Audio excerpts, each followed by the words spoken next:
I gave my cheating business partner exactly what she deserved. I spent 7 years building a boutique marketing agency from the ground up with my best friend, Sarah. We were a perfect team. I handled the creative strategy, and she managed the operations and finances. We shared everything. Our profits were split down the middle, and we had a joint business account for all company expenses. I trusted her with my life. We were so close that our families went on vacation together every summer. About 6 months ago, things started to feel off. Sarah became distant. She was always in closed-door meetings with our newest account executive, a guy named Julian, who we had hired straight out of a rival firm. She told me they were working on a top-secret pitch for a massive national beverage brand. It made sense at the time. Now, if we landed that client, our agency would triple in size overnight. I started noticing strange charges on the company card. Expensive dinners at 5-star restaurants on nights when Sarah said she was working late at the office. First-class flights to Chicago for a conference I didn't remember approving. When I asked her about it, she laughed it off and said she was whining and dining the beverage executives to seal the deal. She told me to stop worrying and focus on the creative side. I have a background in data analytics. I don't just stop worrying when numbers don't add up. I went into our shared cloud drive at 3 in the morning on a Tuesday. I found a hidden folder buried deep within a boring administrative directory titled Tax Backups 2022. Inside were hundreds of photos and videos. They weren't pitch decks. Well, they were selfies of Sarah and Julian in hotel rooms across the country. There were screenshots of their private messages where they mocked me for being a workhorse while they spent company money on their affair. The worst part was a drafted legal document. Sarah was planning to jump ship to a new agency Julian was starting. She was systematically draining our operating capital to fund their launch while leaving me with the lease and the debt.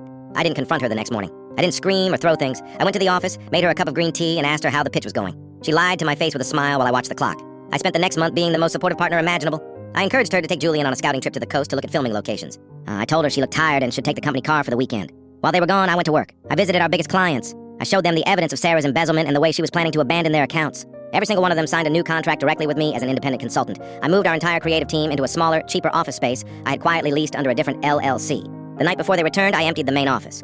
I hired a professional moving crew to take every desk, every computer, and even the expensive espresso machine Sarah loved. I left nothing but a single folding chair in the middle of the lobby. On that chair, I placed a thick legal binder.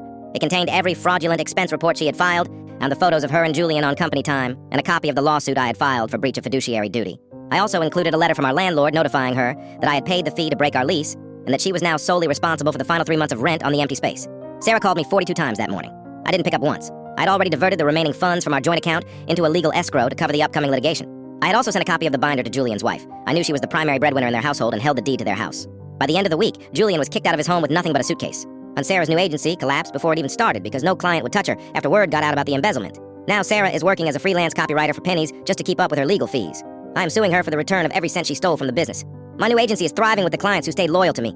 I saw her at a grocery store last month. She looked exhausted. She tried to come over and talk to me, probably to ask for a settlement or a character reference. I didn't even slow down. I just pushed my cart past her and walked out into the sunlight. She wanted to play games with my hard work and my trust. I just made sure she was the one who ended up with a losing hand.